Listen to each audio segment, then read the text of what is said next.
was cut off because I had to go fix an app. Anybody making the argument anywhere in the media that Minnesota trading for Gobert was a good trade, and yet I just saw Denver's champion offense dragged into the quicksand. They've got an unstoppable player, and you've got after the game, you've got Anthony Edwards yelling and screaming in the locker room and outside the locker room that he put the handcuffs on Jamal Murray. He was 6 of 24. I know. A year ago. Well, but he advances, and he did advance. That was a big win for Minnesota. The pressure is on the T-Wolves now, Dan. You got to finish it off. Like, there are expectations now. I think they're the best team in the West, and no one believes in the Celtics. So they have expectations. No, and quality, sure. Well, doesn't matter. Who cares? They had expectations in that series after winning the first two games. You beat the defending champs and Jokic. They have a 20-point lead. You beat them on their home court in a Game 7, and they're suddenly our expectations. Let's keep our eye on the ball. I know you're going to do a lot of this today, talking about how everyone else has expectations, not your team that lost Game 7. Deflecting by Knicks pain, Dan, yeah? It's, again, a historically awful performance from the Knicks that's totally understandable because everyone for them got hurt. But you were saying when you left last week, time for the Mecca to bring one home. Time for the Mecca to win one for me, and the energy was drained out of that place immediately. They wasted the Willis Reed moment that they tried to get. They drugged up poor Anunoby in a way that made him seem to not know where he was. They drugged him up to get the Willis Reed moment. They got the Willis Reed moment and then spent the rest of the game down by 20. You're going to miss the Knicks. I mean, you are. I don't care what anyone says. You're going to miss them. You're going to miss the fans. You're going to miss the Mecca. Not really. Yeah. I'm going to miss being able to do this show. I only get to do this show once. Only once a postseason do you get to do this show. The biggest game in Knicks history had more sad celebrities than I've ever seen in one place. This is the Dan Leber with the Stuttgart podcast. Today's episode is sponsored by DraftKings. Stay tuned because you'll hear more about DraftKings and all it has to offer throughout the show. DraftKings, the crown is yours. Halliburton Stuttgart has now gotten deeper in the Eastern Conference Finals than Joel Embiid has. You have in Pascal Siakam someone who has twice now made it deeper into an Eastern Conference postseason than all of the process pieces. The Knicks, do you know how long their drought is without making an Eastern Conference Finals in relation to the rest of the league? Longest droughts without getting to a conference final? It's got to be 90s. I want to say, I don't know, 30 years? It was the year 2000. They've got the third longest drought in the sport. It's only behind the Wizards and the Hornets, like the real bottom of the barrel stuff. And the loudest and biggest Knicks season, or the last two seasons, the loudest and biggest this century, eliminated by an 8, eliminated by a 6, barely squeaked past a 7. Those are the two loudest seasons in the Knicks history this century. And good God, did ESPN soak that shit in bias. I don't blame Pacers fans for being an unholy kind of upset at how that became a celebration of the Knicks, even while the Pacers, Stuttgart, are putting together through 3 quarters the best offensive performance that there's been in a Game 7 since 1963. They missed no shots. How is that possible with the Pacers? Is it just because the Knicks were injured? Is it just because the Knicks were playing a bunch of substitute players that shouldn't have been on the court that the Pacers were able to go through the entirety of that game, missing like 4 or 5 shots when the game was being decided? I mean, the Knicks have been doing that the entire series. They've been short. Their bench has been shortened. Randall's been hurt, and they played fine. They made it to a Game 7 on their home court. The Pacers had a great night. I mean, that's it. The Pacers had a great shooting night, a legendary shooting night, the greatest shooting night in the history of the NBA playoffs. There's not much you can do about it when you consider the fact that they had that night, and the Knicks are depleted. They just are. I mean, everyone's hurt. Now, listen, it was a great season for the Knicks, and I'm tired of people making fun of the fans. Like, the fans got caught up in a great moment. There were great moments throughout this playoff run, if you want to call it a playoff run, into the Eastern Conference semifinal. But enough knocking Knick fans, okay? They were loud. They were boisterous. Why? We haven't been there in a while, and because Jalen Brunson provided us with some of the greatest moments in NBA playoff history. He did. I mean, for us. For us. For us.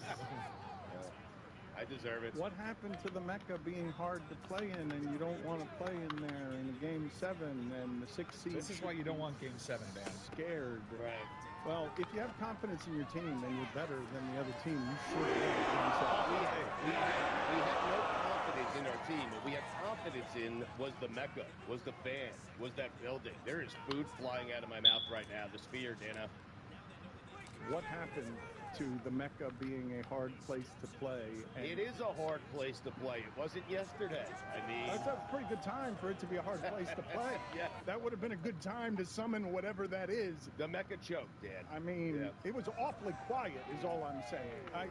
When I'm hearing Isaiah Jackson miss a free throw so that the Pacers can merely be up 19 and everyone's really happy that the Pacers have missed a free throw, they got to within 5.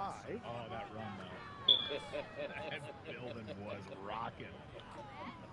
That was the Mecca, pulling the Knicks to within 6, I think, at one point. But what happened then? But what happened? The Mecca got tired, Dan. Did they? Yeah. Well, I did feel bad for Brunson. They were picking him up full court. And Are you serious? Was just to bury him in fatigue. I thought he got something interesting last night. Obviously, you can't go wrong. This is why I hate Madden. The defense fucking sucks in this game. Regardless of version. It could be the newest versions, it could be the oldest versions. For some fucking reason, the defense in this game sucks. Playing all the minutes, and guys that size don't play all the minutes. And at the end of the game, when that game was being decided, you saw the Timberwolves go up 12-2 because they kept getting second chances because Jokic couldn't keep all those giants. They look awfully small when Jokic is tired. When Jokic is fatigued, all of a sudden you're looking around, hey, where's their power forward? Like, where's somebody? Where's Aaron Gordon? Where's somebody who's going to grab it? Where's Michael Porter? Where's someone who's going to grab a rebound? Given the nature of how he shoots the ball, I thought it would be very difficult to tell whether or not Jokic has his legs under him because he never gets lift anyways. But by the end, Intercepted, McKinney! very closely. Last year, really for the first time, I noticed, man, 5 minutes into this game, Jokic looks tired. And then his secret to the game was he would just maintain that level of fatigue the entire time. He always looks tired. No, but he always looks like kind of tired, but he never crosses the threshold. Last night, we crossed the threshold. Dude looked gassed in ways that I've never seen before. This is what I will tell you, though, as people talk about, is Anthony Edwards the face of the league, and what happens to another one-time champion? Not enough people talk about the decision to play Jokic all of the minutes, and in the fourth quarter, Minnesota rebounded 70% of its misses. Yeah.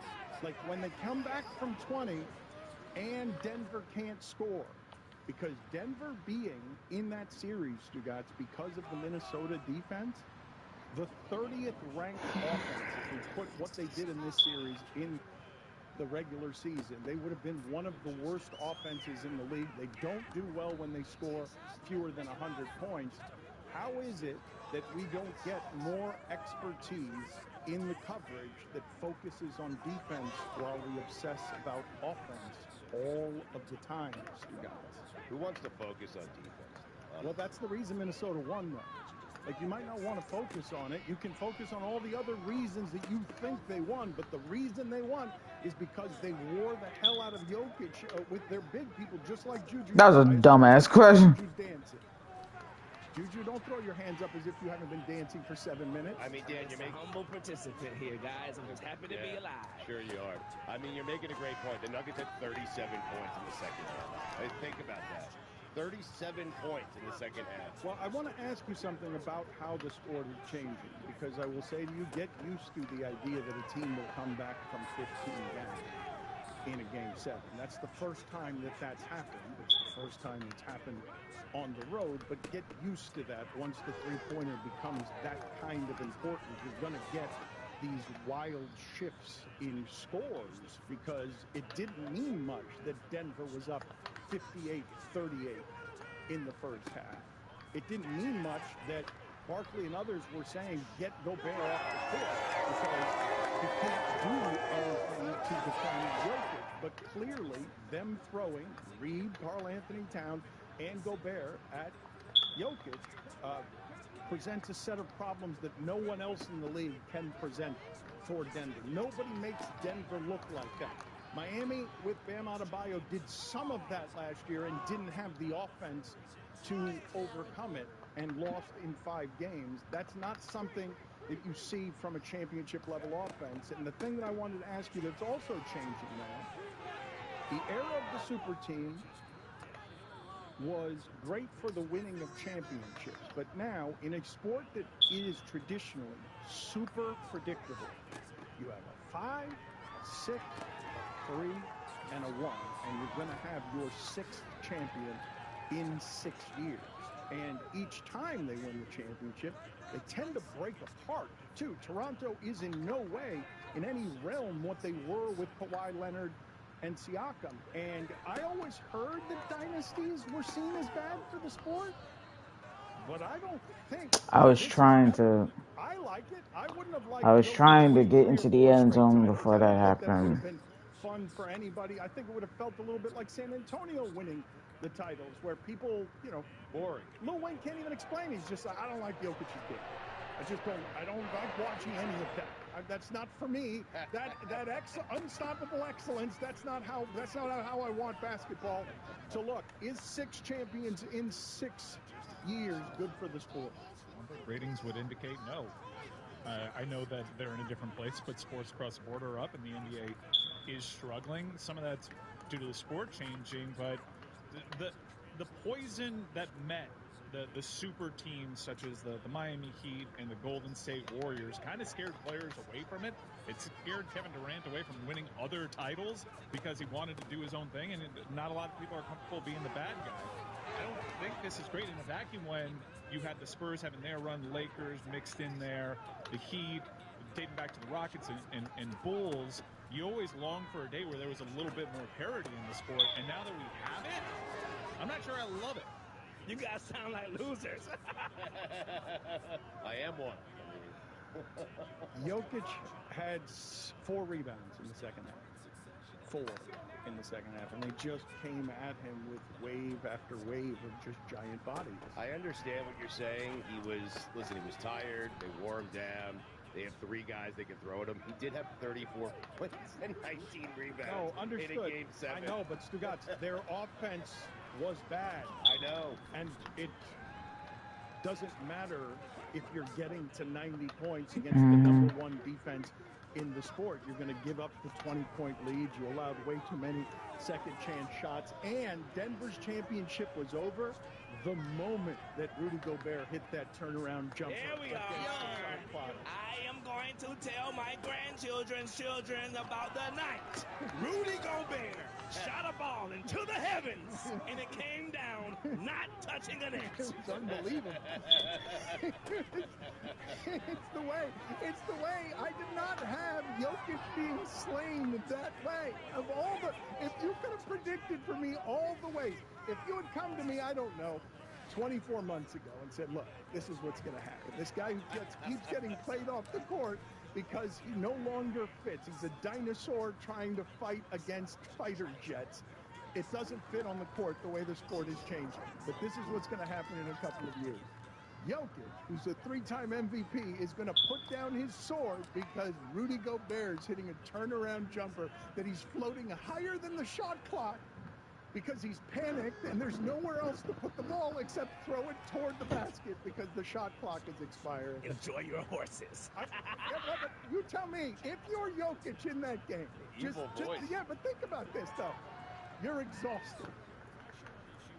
You're sitting here saying, oh, really? Again with the 6th man of the year with a putback. Again with Karl. But I kept Gobert out of here, and now it's Karl Anthony Towns who's going to have the putback. You're exhausted. You want to go see your horses. It's been 2 long years. and then that shot goes in. You're like, I'm going to keep running up and down the court, but I'm thinking of vacation now. I'll keep going. I'll keep trying. Going through the motions. I will physically go through the motions. You will see me motioning as if my season is not over. But once that falls from the sky, you've got to be like, okay, this is meant for me. I am destined. Not in the cards, to just go rest somewhere 300 yards. My for the God. remainder of the season. Congrats here from my friends over at Simply Safe. When you travel, do concerns back home nag you?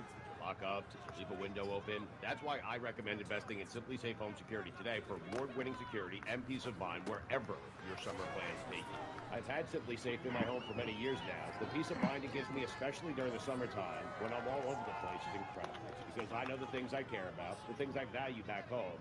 I can always keep an eye on it using Simply Safe's indoor and outdoor cameras. So do me a favor, before you head out on your next vacation, make sure to protect your whole home with Simply Safe's variety of indoor and outdoor cameras, plus add sensors to detect break-ins, fires, floods, and more. It's backed by 24/7 professional monitoring for less than $1 a day, no contracts to worry about, and a 60-day money-back guarantee. Simply Safe has given me and many of my listeners real peace of mind. I want you to have it too. So right now, get 20% off any new Simply Safe system with Fast Protect monitoring at simplysafe.com/DLB. There's no safe like Simply Safe. Don Lebacard. Sub 500 seasons, it's been lonely. Now the best players on our side. Been losing and losing for much too long. But now we're back with New York pride. Stuttgart. Jalen. You've got us on our feet, Jalen. Stop doing auto quality settings, fucking game. Without Randall, we're still doing fine. This is the Don Lebatard Show with the Stuttgart.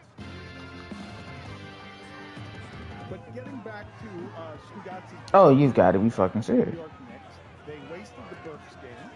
They did. I told you, 20 points any given night. Stuttgart was right. Holy, Stuttgart was right. Stuttgart What? was also right to feel down, even though he was up 3-2. Stuttgart was right. Holy, Stuttgart was right.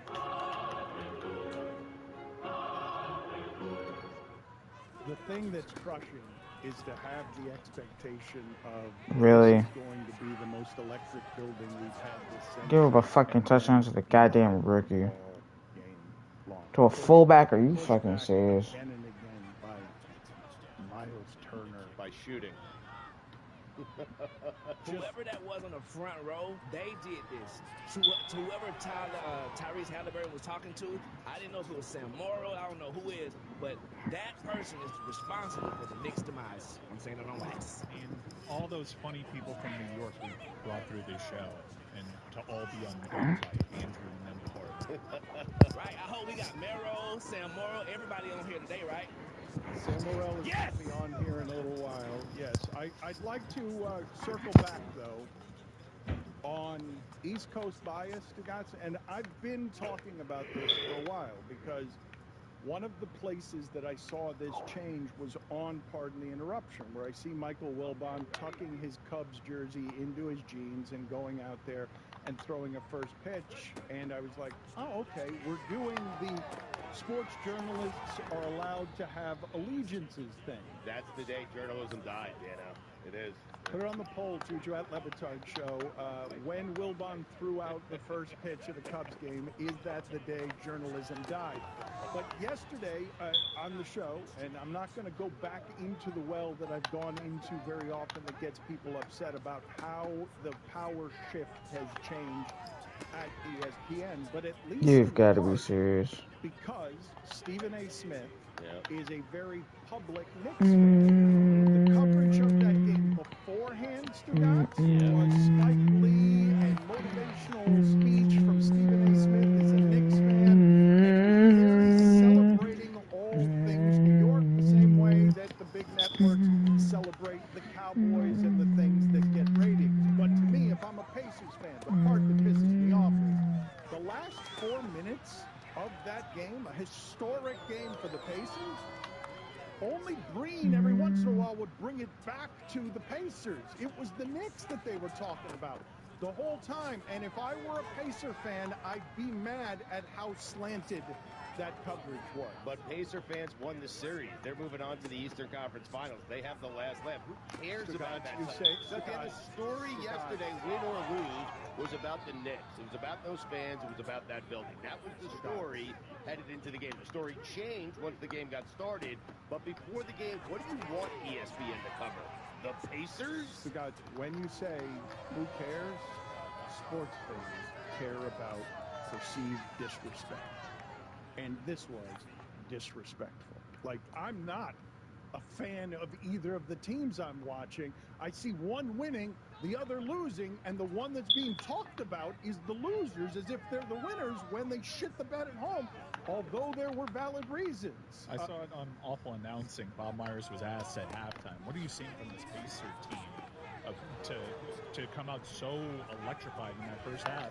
And he immediately talks about OG Anunoby, and it becomes a soliloquy about the New York Knicks, even though he was asked directly about what he's seeing from the Pacers.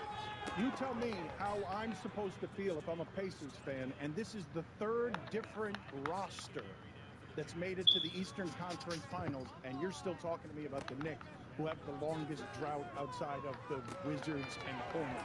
I get it, though. That, like, we detailed the struggles and ratings from where they used to be. One thing that definitely rates for the NBA is the New York Knicks. And ESPN now is a propaganda machine for the broadcast they own the rights to. And what is getting people, and they see the metrics. I guarantee you they're going to talk Dallas Cowboys today on First Take. Because they have the metrics to support. They need to be talking Dallas Cowboys every day. Mike, fast forward to the Eastern Conference Finals. The story is going to be about the Celtics. Win or lose, it's going to be about Boston. Yeah, no one cares what anyone in Evansville thinks about the coverage, okay? No one does, okay? Gary, Indiana, Fort Wayne, Indiana, please, okay? Nobody cares what those people think about the coverage. They are moving on to the Eastern Conference Finals. That's it. That's enough for them. ESPN did the right thing. They covered the right team, the right city, because that was the story headed into the game. I would dispute that on a couple of different fronts on behalf of Indiana fans. One of them would be this. The Knicks had two turnovers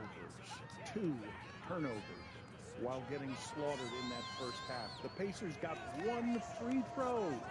Like midway through the second quarter, one free throw. Do you know how hard it is to win on the road under those circumstances by blowout? It's not that the Knicks played poorly. It's just they endured a historic onslaught that was being ignored because we were talking about how injured the Knicks were and how bad you felt that now Jalen Brunson is out with a fractured hand. You mentioned the East Coast bias, and I think we have a Sunday night bias in that what happened on Saturday in that sport was also really rad. Kyrie Irving is now 14-0 in closeout games, and that game looked over. And they come all the way back, and Luka Doncic appears to be the kind of irresistible force with a triple-double that maybe Jokic was last year. And for me, that is the story. I mean, Luka Doncic getting emotional talking about Kyrie Irving, who very quietly has become a leader on that team, has fit in nicely, has not at all been a distraction, has been that piece, and is now fulfilling the promise. It's crazy. He's doing for the Mavs what he was supposed to do for the Boston The Celtics. hell? There are two bits of analysis that everybody whiffed on in the new NBA. It was the Gobert trade that everyone got wrong, and the idea that Dallas wasn't a good fit for Kyrie Irving. You mentioned OKC, Oklahoma City. Oh, that was a bad Oklahoma punt. City, and now your hearts are Brooklahoma City. Bars. Wow. They Mixtape coming soon. That was good. They had at 1 a.m. a bunch of fans at the airport like it's a college town, and when you say who cares, Stugat, Right. that's who cares. Okay, great. Okay, but I'm talking about Terry Hart, Indiana. But you don't care that way anymore, and you would care that way if you'd won. Listen, I've never cared enough to meet my team at the airport after they've lost. Actually, I've never cared enough to meet my team at the airport after they've won. You're not emblematic. Dan, people who show up to the airport late at night to applaud their team coming off a plane because they had a good season, It's weird. Please, it's sad. Don't do this, brothers. Y'all teams are losers. That's it. Don't lash out. Y'all are at home. That is all that's happening here. It's a fair criticism to bring up the lack of Pacers coverage, but this show doing it is like, we covered the Knicks more than anyone during Oh, the but season. wait a minute. Guiltiest party. Absolutely. Absolutely. We are the guiltiest party. Are you and fucking serious right now? hypocrisy is looking at me in the mirror, but I will say it was only to get to today. Understand that. And audience acquisition. No, understand that I knew today was coming at some point this season. You knew you were getting there. I knew I was going to get there somehow. I was going to get this day. Damn you. There was no chance. All the other teams could be as injured as the Knicks, and the Knicks were not going to have a day where I was going to eat it at the end. That's not what was going to happen. The whole of that was strategic. We turned into WFAT. We got bloated. WFAT. Speaking of WFAT t-shirts are right now available on LevitarAF.com. Go get you 7 of them. WFAT. Fire Tom Thibodeau, trade OG, get rid of him, don't re-sign him. Hartenstein as well. Just light up the phone lines today, boys, and enjoy your 20 share. Oh, you will be able to talk. I'm a little scared at what's going to happen live with Sam Morrell, because he's not going to be happy. He's going to be running dark, but he's going to give, I'm imagining, because he's positivity guy about this team, I'm assuming that what he's going to do is just be proud of that team's heart and fight, which it was overmanned, outmanned. It was not healthy enough, but I thought the home stadium was supposed to get you a game. Yeah. I thought it was supposed to get you an important He got his game 5. I mean, they had very valid injury concerns, and they probably would have been smoked by Boston. I think we can now look at it. What a flat track they have to get back to the NBA Finals. They have to win it, right? They've got to beat the Pacers without Porzingis, and without Porzingis, Mike, you laugh, but without Porzingis, they're a small team, they're a different team, they're a bit positionless. What I'm laughing is I'm remembering the YouTube cold open where Stugotz was formulating this, all the pressures on the Timberwolves take. Yeah. What are you talking about? Wow. If Tatum doesn't do it now, right? Like if he doesn't do it this if time, not now, when? We better crush him. I'm talking LeBron 2010. Crush him. I want a Tatum Edwards final so I can crush somebody. I mean, that's what I'm looking for. I want to crush Dallas. I want to crush the Knicks doctors for doing that to Anunoby for that result. That guy's not going to be able to see straight for several months because he played those minutes trying to get that Willis Reed moment. How do you waste the Willis Reed moment? Howdy, listeners. It's Mike, and you know, a lot has changed over the years. Just look at sports. There's instant replay, a three-point line, there were shifts and then not shifts. But one thing that hasn't changed over the course of all those things I just mentioned, the great taste of Miller Lite. That's right. It's franchising. And it's also less filling. So what's the best thing about Miller Lite, the original light beer? Well, Miller Lite sparked this debate way back in 1975. We still haven't settled it. Be like me. I don't pick one. I like it because it's both. Miller Lite keeps it simple, undebatable quality. Great taste, only 96 calories. It's a beer that strips away everything that you don't need and holds on to what matters most. You don't have to choose what's best. Be like me. Try both. Miller Lite, great taste, and is less filling. Tastes like Miller time. To get Miller Lite delivered right to your door, visit MillerLite.com/Dan. Or you can find it pretty much anywhere that sells beer. Celebrate responsibly. Miller Brewing Company, Milwaukee, Wisconsin. 96 calories per 12 ounces. Fewer calories and carbs and premium regular beer. Don Levitard. I'm just here to say one thing. The Knicks are back. Stugotz. Tyrese Halliburton, 6 points, fraud. Everybody was like, yo, he's better than Jalen Brunson. He's better than the Knicks should have drafted him. Fraud. This is the Don Levitard Show with the Stugotz.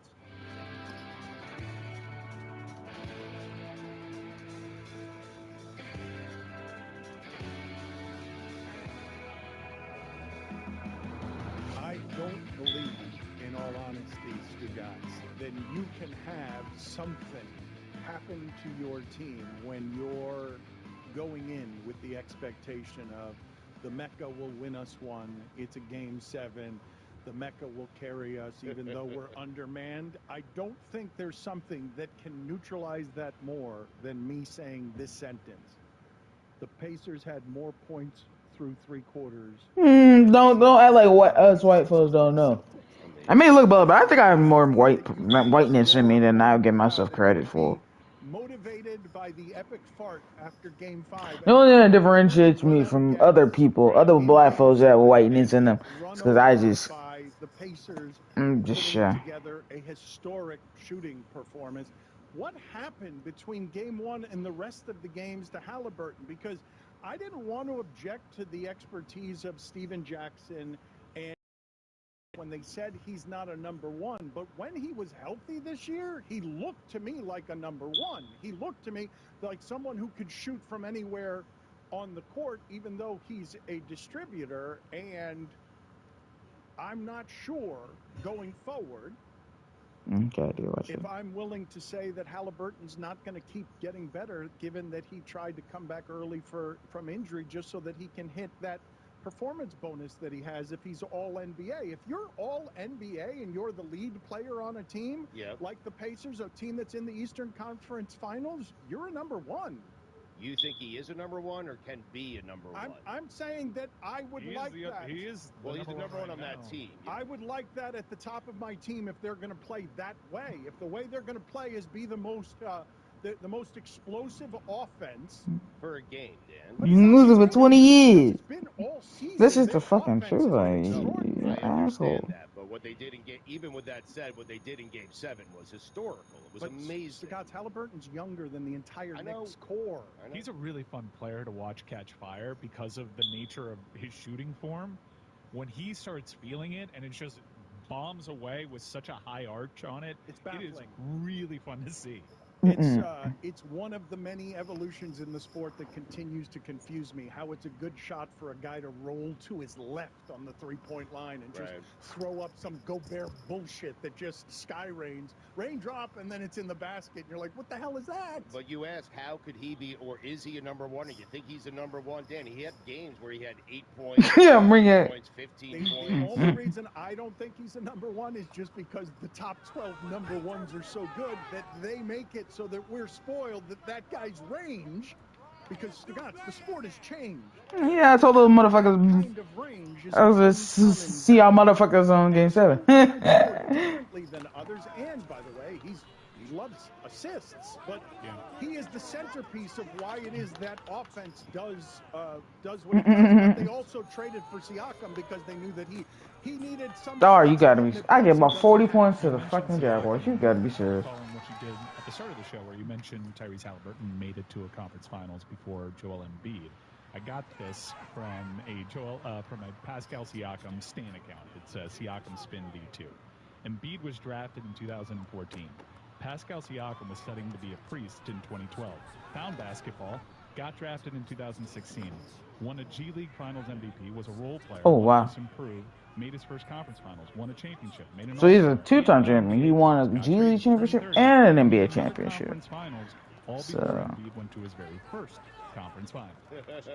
It's a bit crazy. That's fucking crazy. And at no point with the expectations of being a number 1. Always being a number 2 for pressure purposes, unlike Embiid, who is the only thing in the last 2 years. Oh my God, what the hell? The feet of the Knicks that way.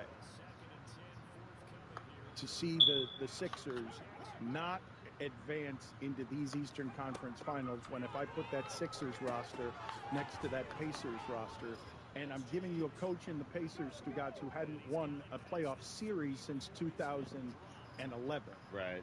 That style of play. I understand that you're making fun of Gary, Indiana. I'm not making fun of him. I'm just saying, don't object to the that was real. Some gangsters in Gary, though, big brother. I'm just warning you, some gangsters in Gary and Michael Jackson in Gary. I would not be doing what Stugotz is doing for a number of reasons, but one of them is, why wouldn't you want to have the style of play the Pacers play?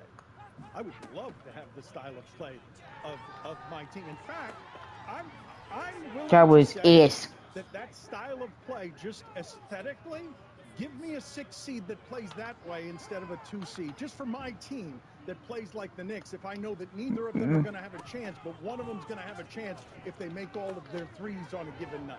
The Pacers, during the regular season this year, in the Eastern Conference, have the highest frequency of open shots and the best effective field goal percentage on those open shots. And that's what you saw in the first quarter last night when they ran the Knicks out of the building. They had 39 points in the first quarter without taking a free throw. That's how open they were for all of these shots. I love watching The LA them Rams. play basketball. It's confusing to me to watch them play playoff basketball, especially in that building, because what I'm used to in that building is the score 78-75, and Anthony Carter has to make a shot that goes in from behind the backboard because everything has been dragged totally into the mud, and they're just going up and down the court at turbo speed and doing a bunch of things near the rim. Wait, so you're excited for the next series? You wanted Pacers and Celtics. I would not want.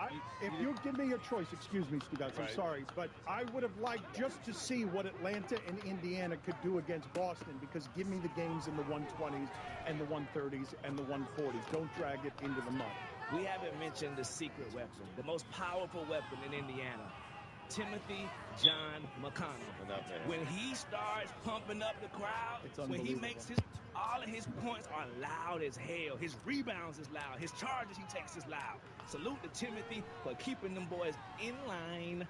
I had Fizz one time. If I was I was in he Frenchburg. did this to the Heat in a game they needed late in the regular season. He's exasperating to play against because it's Arnold from accounting. Taking off his tie, getting on the court. How tall is T.J. McConnell? Because he's taller than he looks, but he's not very tall because everybody on that court is taller than you think they are. He's 6'1". You're saying he's a tall 6'1"?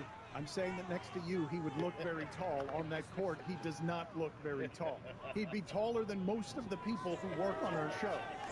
The majority of people on our show are not as tall as tiny T.J. McConnell. T.J. McConnell's 32 years old. Wow. His teeth are That's bullshit. 10 months.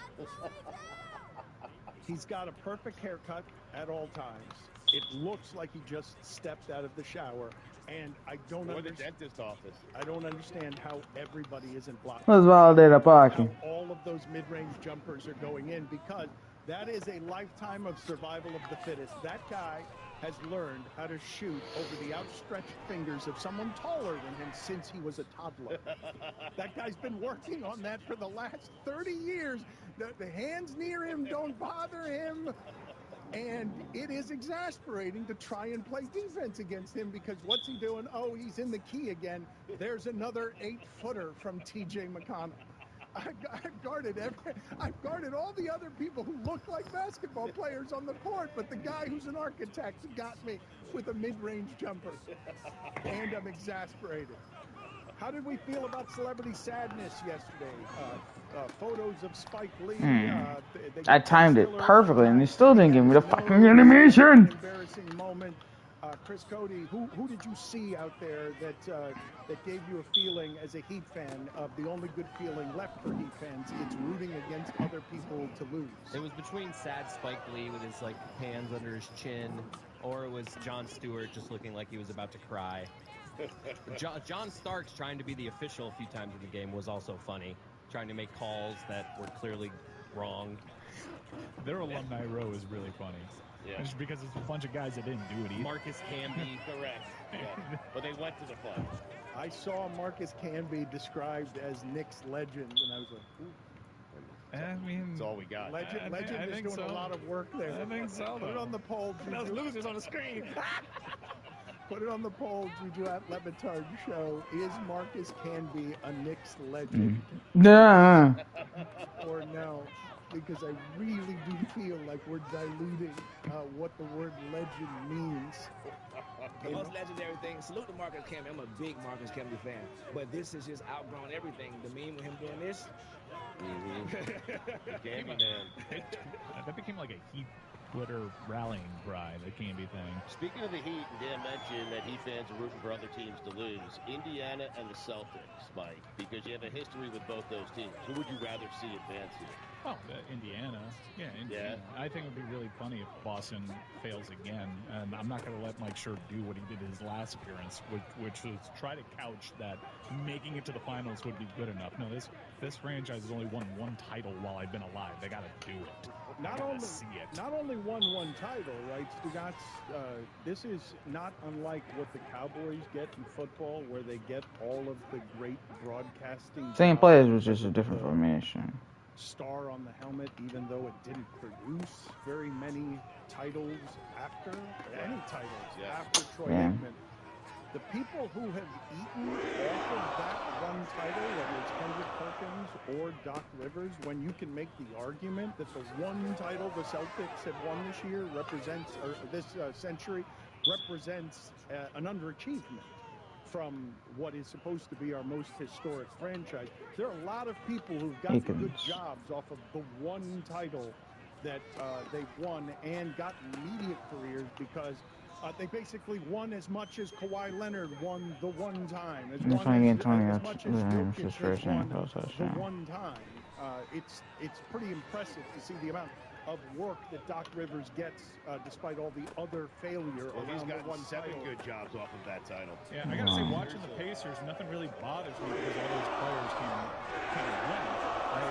The Heat don't have a rivalry with Halliburton, maybe a little bit with Miles Turner, but I will say when I see Carlisle on the sideline, that does kind of irk me. Yeah. Do you realize, Stugotz, that if the Mavs win, the highest seed the Celtics would have seen would have been the Cavs? If the Mavs win that series, I don't know, because like I've said, it has been, until the recent changes to the sport, a very predictable sport.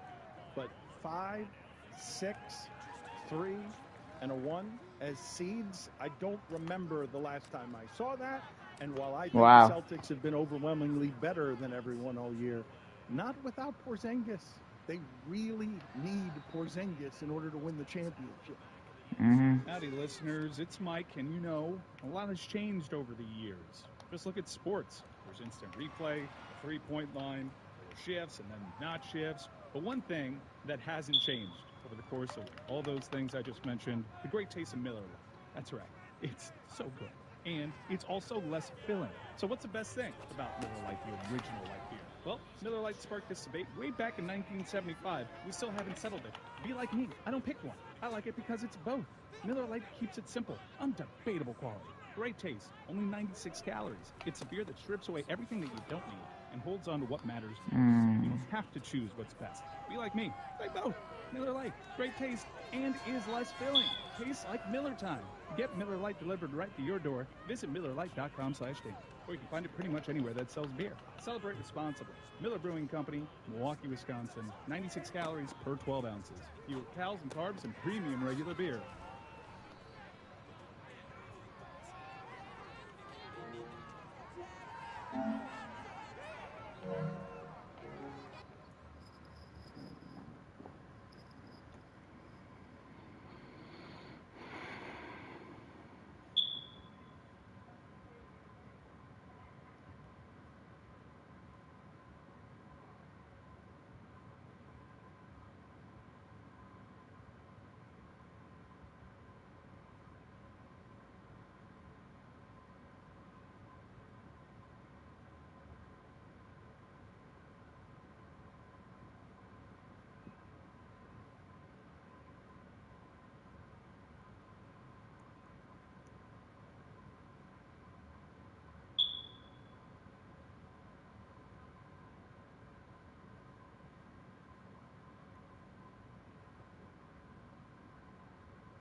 You're listening to DraftKings Network.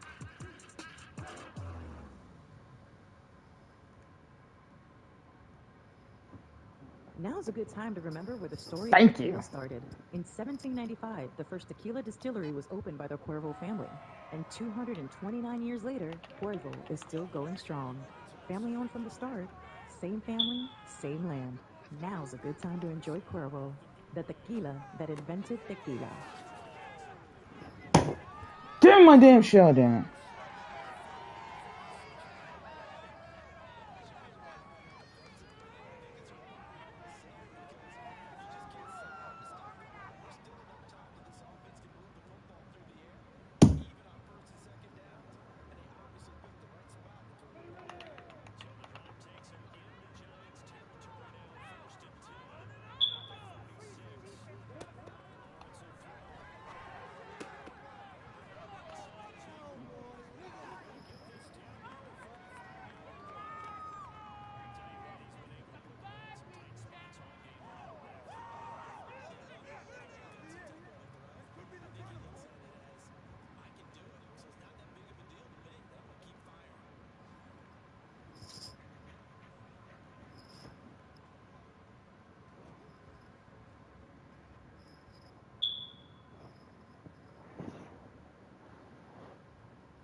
Give Davis Webb some time.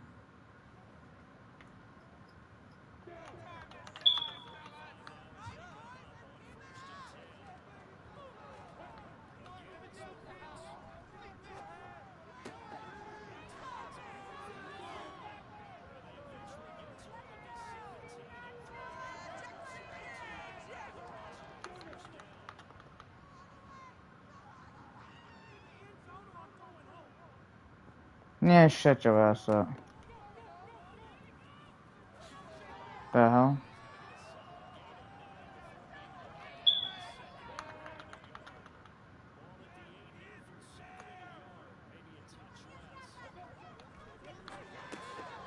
Really?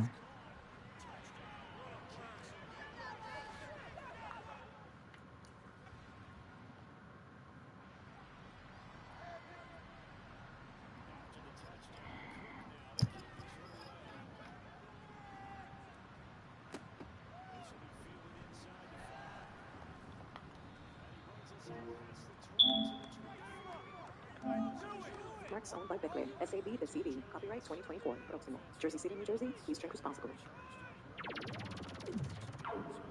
Denver's champion offense dragged into the quicksand. They've got an unstoppable player, and you've got, after the game, you've got Anthony Edwards yelling and screaming in the locker room and outside the locker room that he put the handcuffs on Jamal Murray. He was 6 of 24. I know. I'm here about it. Well, but he advances, and he did advance. That was a big win for Minnesota. The pressure is on the T-Wolves now.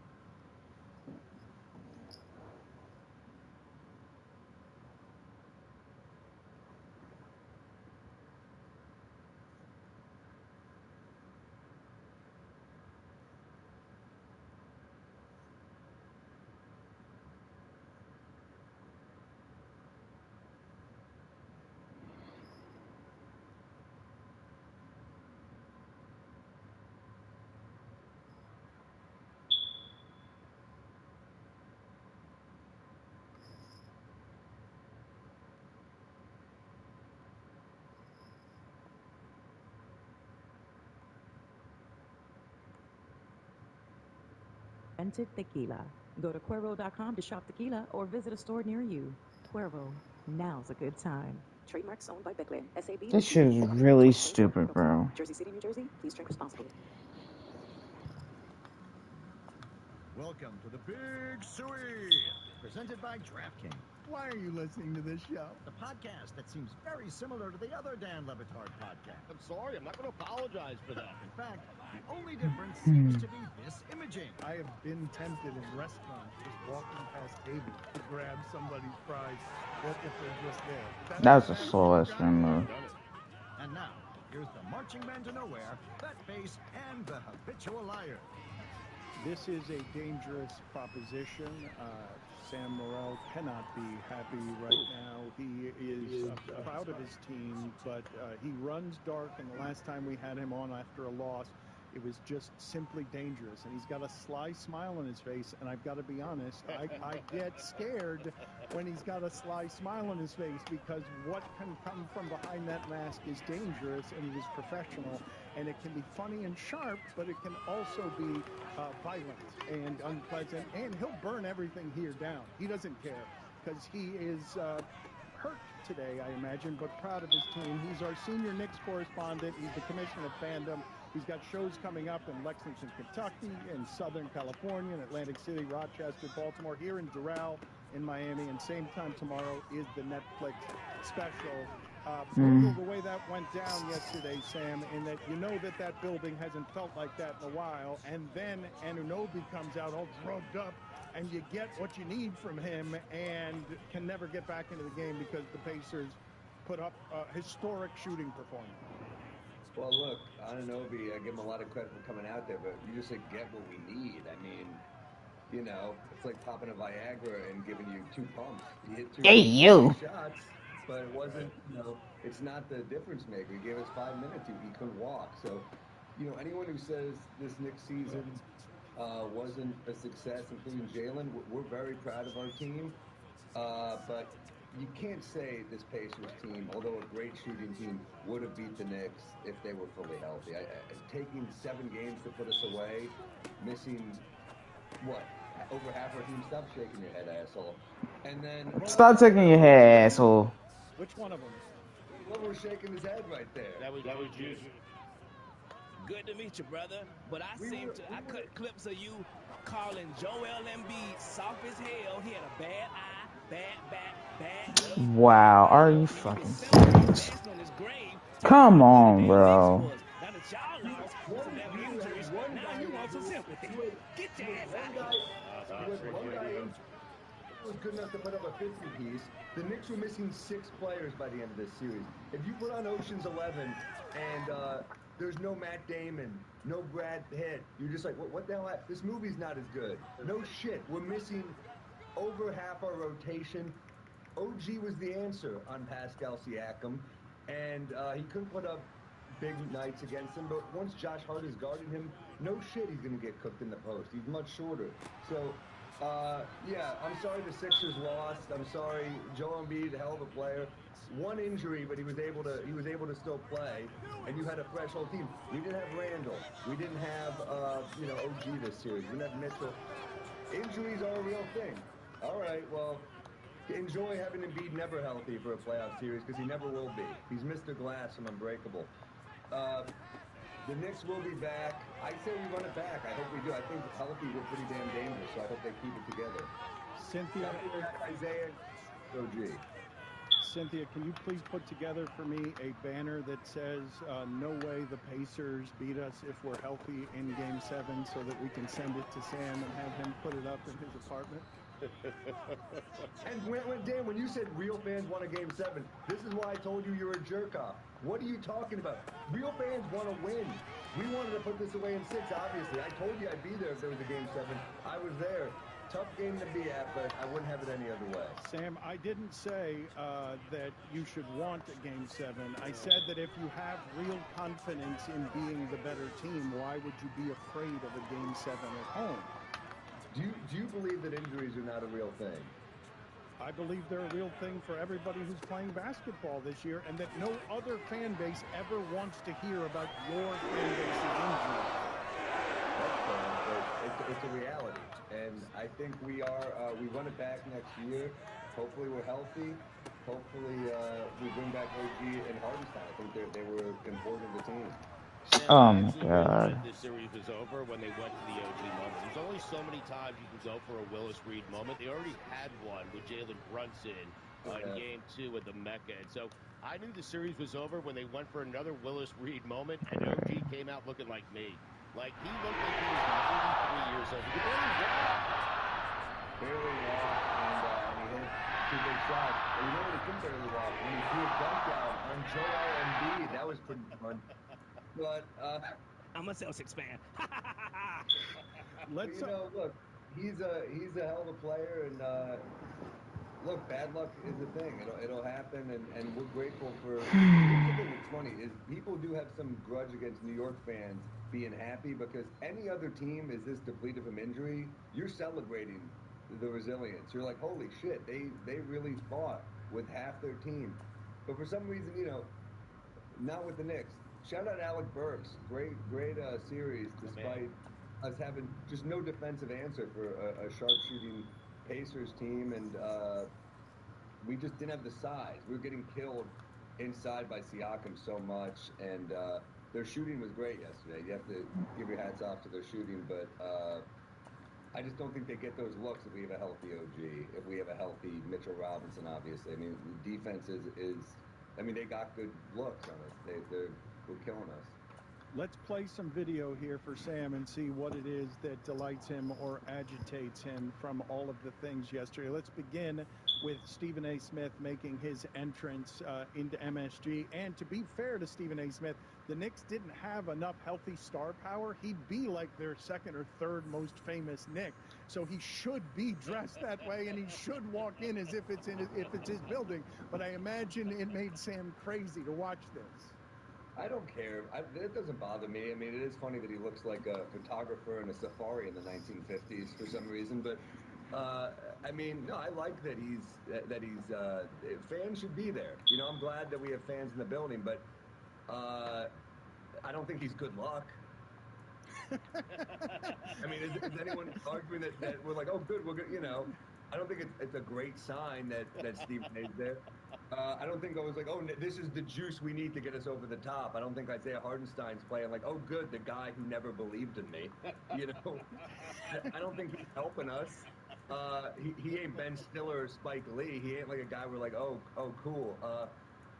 But at the end of the day, it comes down to the injuries, as I said. It doesn't really matter. Can we stop? You sound defeated. It's a fair point. The injuries are a fair point. It's not up for dispute. But let's see if we can play Paul Pierce here. This one surely will get Sam upset. Surely this Paul Pierce stomping on Jalen Brunson's jersey will surely upset Sam.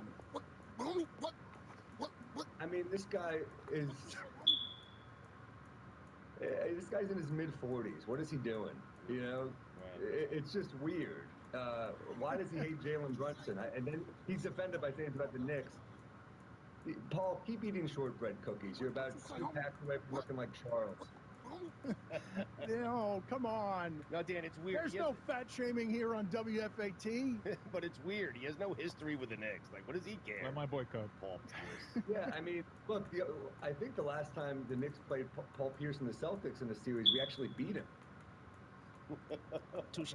Let's play for Sam all of the Knicks appearing yesterday at the game. They were all dressed in black because they were at a funeral for the Pacers here. They all came in dressed in black, including Tibbs. You have to do better than that if you're going to come in black. You know what's even better about that? That was Game 6. It's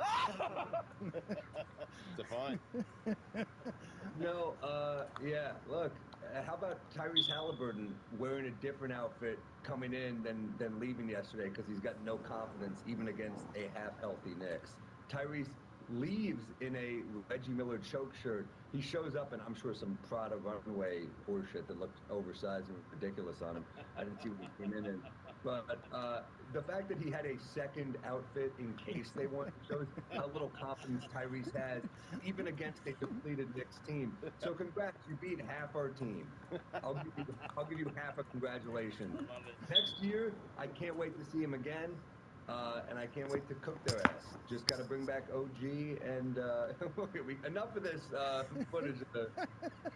Let's bring back OG and Isaiah, and it's a wrap. I mean, we will beat them up. Siakam ain't putting up those numbers against a healthy team.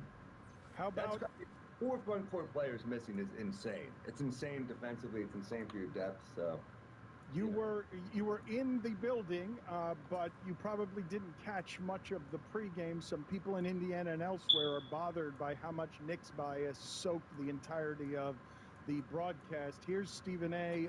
Doing basically a pep rally for the Knicks.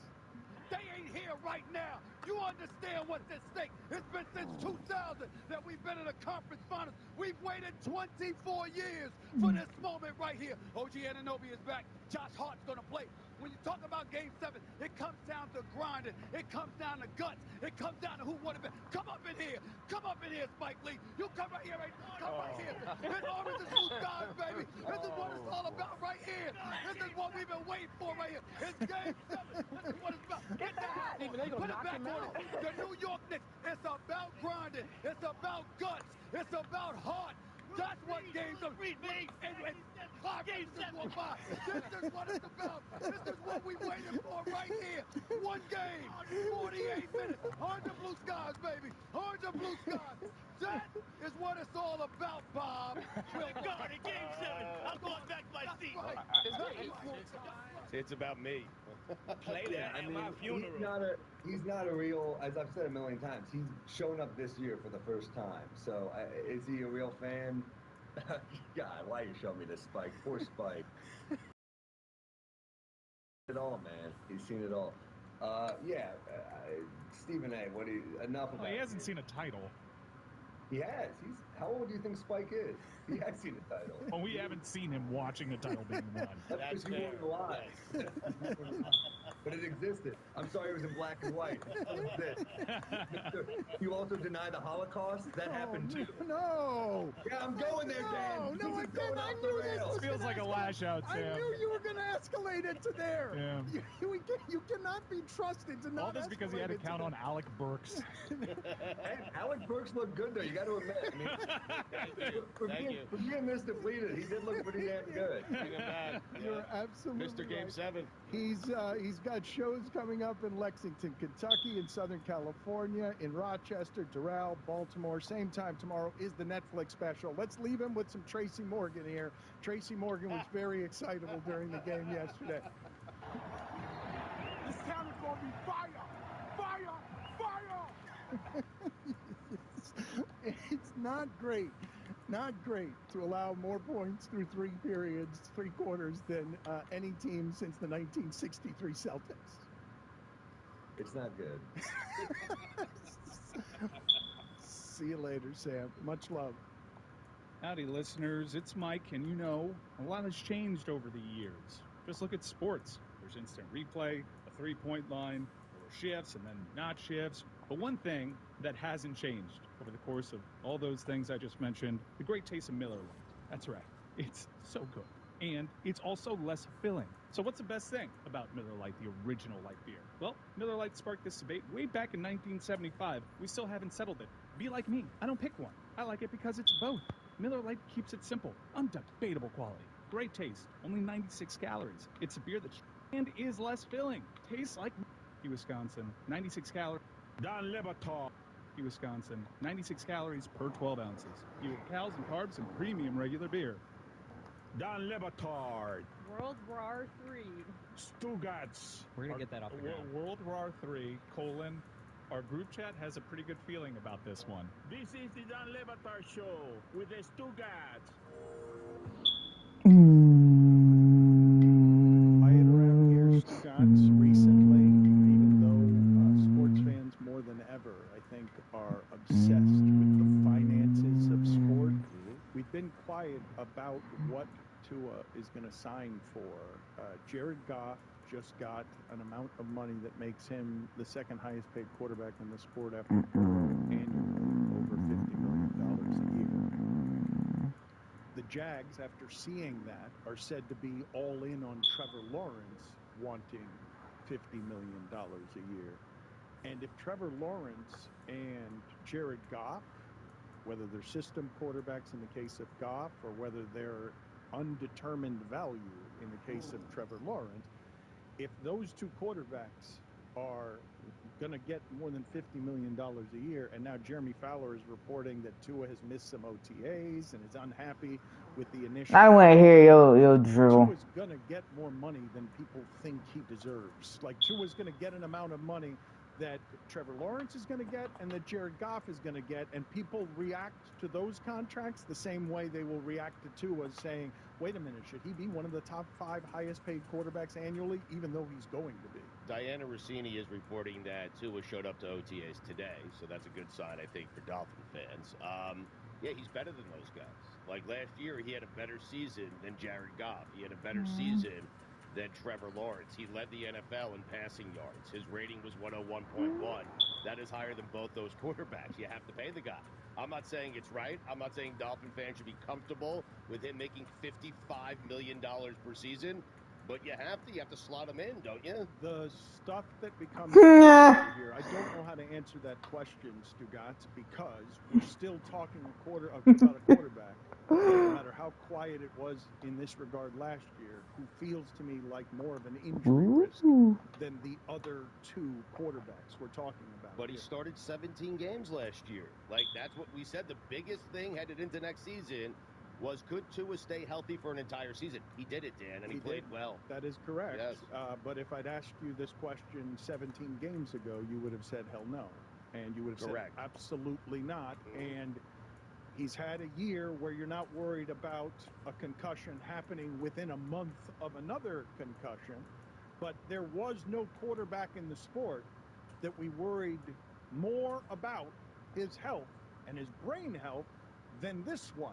Troy Aikman left the sport because of his brain health. That's how and why he got out. And I, in a salary cap sport, cannot say to you, once you've found a quarterback who has those kinds of numbers, I can't say to you, no, you don't give that quarterback money. But I have more trouble than I ever have in a salary cap sport that has now made it so that you have to have value at that position. It's not just have greatness.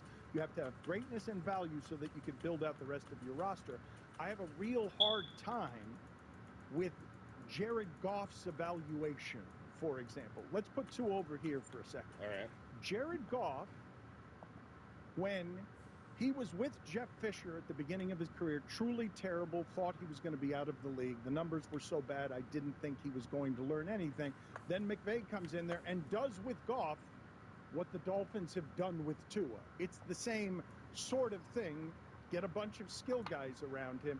But the Dolphins did it when they had Tua at value, when they can afford Tyreek Hill and Waddle because they've got Tua so cheap. The thing that I have trouble with in the evaluation is, and I think even the most ardent Tua supporters would agree with me on this, would he be this anywhere else?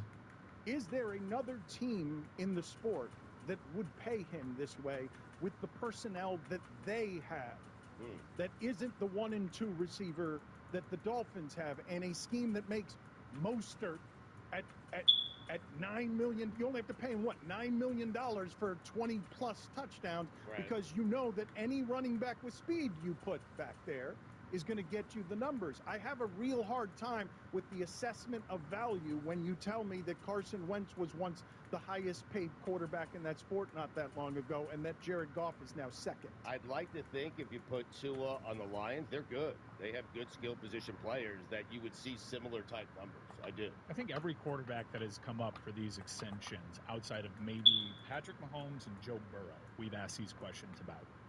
Can you invest that much? We've asked it about Josh Allen. Right. And really, when someone has had a season like Tua, there is really zero precedent for the team not. If Jalen Hurts gets the money, then Tua's got to get the money. The only time a team has had a quarterback on a really affordable contract that actually did some winning, more winning than they've actually done down here in Miami, was the Browns with Baker Mayfield when they decided to part, and he had an injury-riddled season that wasn't very good, and it made that decision much easier for them. But outside of that, there is very little precedent for a team separating itself. Every wide receiver should have 90 or better speed. The team immediately regretting my contract and finding a way to get out from under it. The NFL salary cap is a lie.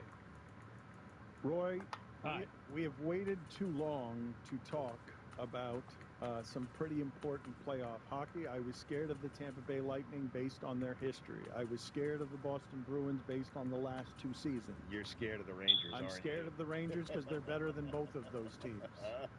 Yeah, I'm a bit concerned about this one. Wow! Concerned! Oh! Wow! Yeah, this is the big one. This is the big one. It is the big one. This is the one we've all been waiting for. The next one's really the biggest one, but yeah, we gotta get past this one. But this is the one you're the most scared of, or no? Is this the one you're most scared of? Out of all the matchups I can think of right now, yes. I'm scared about the Rangers than potentially the Carolina Hurricanes, because personally I was a little bit more nervous about that matchup. No, I'm more scared about the Rangers because it's Shesterkin. You know, he's been playing really, really well in these playoffs. So yeah, I'm a bit nervous about this one. This is a stunning admission from Roy. Roy has never admitted, he's always covered in barbed wire and bravado. The last month is the most confident I have seen Roy over a month period in all the years I've known him. Spring in his step, coming into work with something close to the muscles on his face that have atrophied, trying to get into a smile, incapable of it, but you can see that they're trying to get to a smile. And now the Rangers, just because they've been the best all season, right? And the Mecca. Let's not get it twisted, though. Panthers in 6. Oh, wow. But you're concerned. But I am concerned. With an asterisk of concern. Yes. A little pinch of salt in there in the concern. The Rangers got a lot of talent. They're their President's Trophy winning team for a reason. I think there is a huge talent gulf between the New York Rangers and the Boston Bruins, but they also play a different style. Like, playing Boston really doesn't prepare you at all for what New York brings to the table. However, Florida looked pretty good against Tampa, and I think the game plan for Tampa is the game plan for the New York Rangers. Stay out of the box because this team is very good on the power play, and you're the better team 5-on-5. In fact, there are a few teams that have shown you they can actually hang with you 5v5. So I also think Panthers in 6. I think it's going to be a really good series. Igor Shesterkin is a really formidable goalie. They got a lot of talent. Vinny Trocheck has this insane ability to just really haunt his former teams. They've got really 2 good top lines. Zibanejad's a really good player. Panarin, who almost signed with the Panthers, he's been phenomenal. Probably deserving of more Hart Trophy conversation around him. Kreider's their all-time postseason points leader. Saved the season. He just had a hattie, because they would have gone back to the Mecca after blowing a 3-0 lead. Tremendous, really good defensive lines. They have great rotation, a puck mover on every defensive line, and they're very physical, so it should be a really fun series. Florida is better, though. I think that people who pick their team in 6, it's only because they're scared of 7. Let's not do this again, please. They don't want Game 7. It worked out for the Pacers. Let me ask you something. Like, why would I be nervous about the Florida Panthers going into an arena that is labeled the Garden when you consider the one in Boston is basically our barn now? It's that time again. The NBA playoffs are here. Boy, wouldn't you Heck yeah, it would. And what better way to do so than by getting tickets on Game Time? Game Time's an authorized ticket marketplace in the NBA. Yay! Prices on the Game Time go closer to kickoff, which is perfect for people like you. You don't know you're going to have time to go to a game until the day of the game. And if basketball's not your thing, well, guess what? Come on the Game Time app right now and watch this. Oh, Megan Thee Stallion is coming to town. I could also see Bad Bunny or Blink-182, Shakira, and more, because Game Time has tickets to all the high-profile events, not just sports. You know some of my favorite features on Game Time? I can go on the app and I can see the view from my seat. Because sometimes it looks like they're going to be great, but I have no idea until I get there. But with this feature, I can actually see. Plus, they have the lowest price guaranteed And as I mentioned, last minute deals. You can save up to 60% off buying your tickets last minute for sports, concerts, comedy, theater, and more. Plus, Game Time has flash deals, zone deals, all-in pricing. They've got it all, plus the lowest price guarantee. Or Game Time will credit you 110% of the difference. And at Game Time, you always get the Game Time ticket coverage. Your purchase is covered with the most flexible customer service policy in the ticketing industry. Take the guesswork out of buying NBA tickets with Game Time. Download the Game Time app, create an account, and use code DAN for $20 off your first purchase. Terms apply. Again, create an account and redeem code DAN for $20 off. Download Game Time today. Last minute tickets, lowest prices, guaranteed. Don Lebitard. Florida claws back from down 2-0 because they were getting their asses handed to them by Toronto, to then get lit afire underneath them by their head coach, Paul Maurice, who did the thing. Remember how the run was sparked last year? Stugats. He called them a bunch of P's and B's. Pussy bitches. Called them a bunch of P's and B's, and then, boom, 5 unanswered. You win the division. This is the Don Lebitard Show with the Stugats.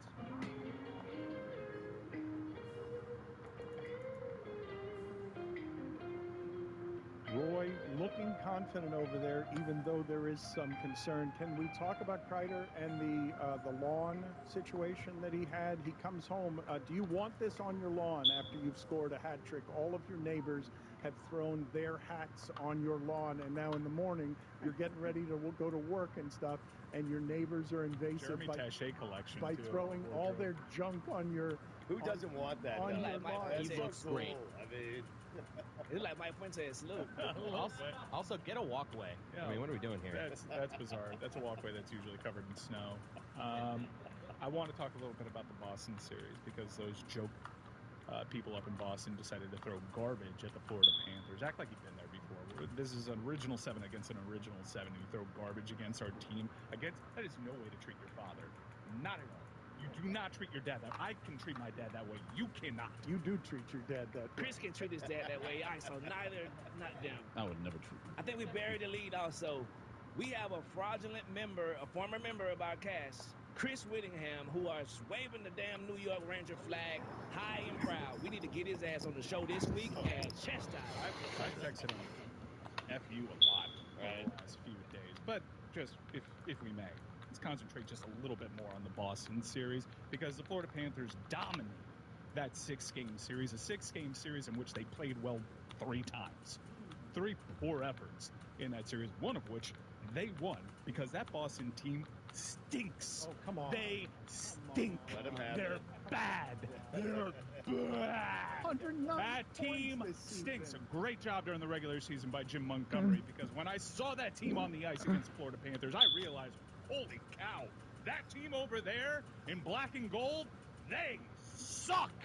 They're bad. That's not and we true. kicked their asses up and down the ice. All right. Once we realized, after a week off, we got a hockey series, I guess. All right. That dude tried to goon it up in game 2, made the narrative in the media a despicable one, when everyone should have been talking about how the Panthers are daddy. Daddy. Eat that, Boston. You want to pretend like you're gatekeepers of the sport? You don't know where we play. Well, let me make it very clear to Bill Simmons. Home ice is the TD Garden. 6 straight in that barn. You got nothing on us. Garbage-ass team. Put it on the poll, please, Juju at Levitard Show. We're the Bruins sucking bad garbage-ass team this year at Levitard Show. Put up Chris Whittingham. Cheer your loser-ass team as they raise their sticks in the air like they did something you should be proud of. They didn't do shit.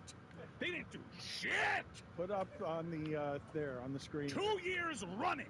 Sent you packing. At least it was a short trip home for you guys. Is Barkov's hand okay?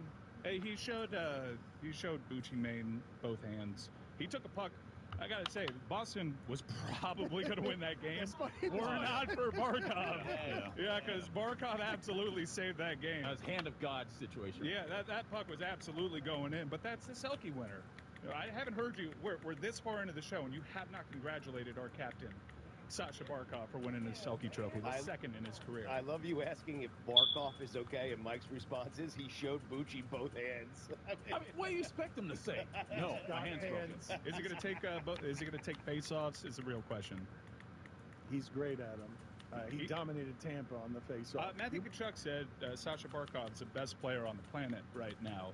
Hyperbolic. I think if there's a Conn Smythe being handed out for the playoffs so far, it probably goes to Wyatt Johnson of Dallas. But Barkov's been unbelievable. The thing you guys are saying, though, this part is truly disorienting to me as someone who has watched 30 years of really subpar to mediocre hockey. You guys, How's a 3 rookie a different captain? names you've given me in the last 12 months on best player in the world who plays for the Panthers. You've given me 3 names on this, putting Reinhardt in the McDavid category, which seems crazy to me. I never did that. You guys talked about Reinhardt and Barkov and Tkachuk this Tkachuk's way. a playoff performer. I would never put Tkachuk in that. And to be fair, I'm not the one calling Sasha Barkov the best player on the planet. I would not put those players Tkachuk is in doing that. Tkachuk is doing that. And I would say for people that are casually following the sport, don't really know what's going on, don't really know how the sport's changed a lot, defense in that sport is really difficult to pick out. It's easy when Sasha Barkov is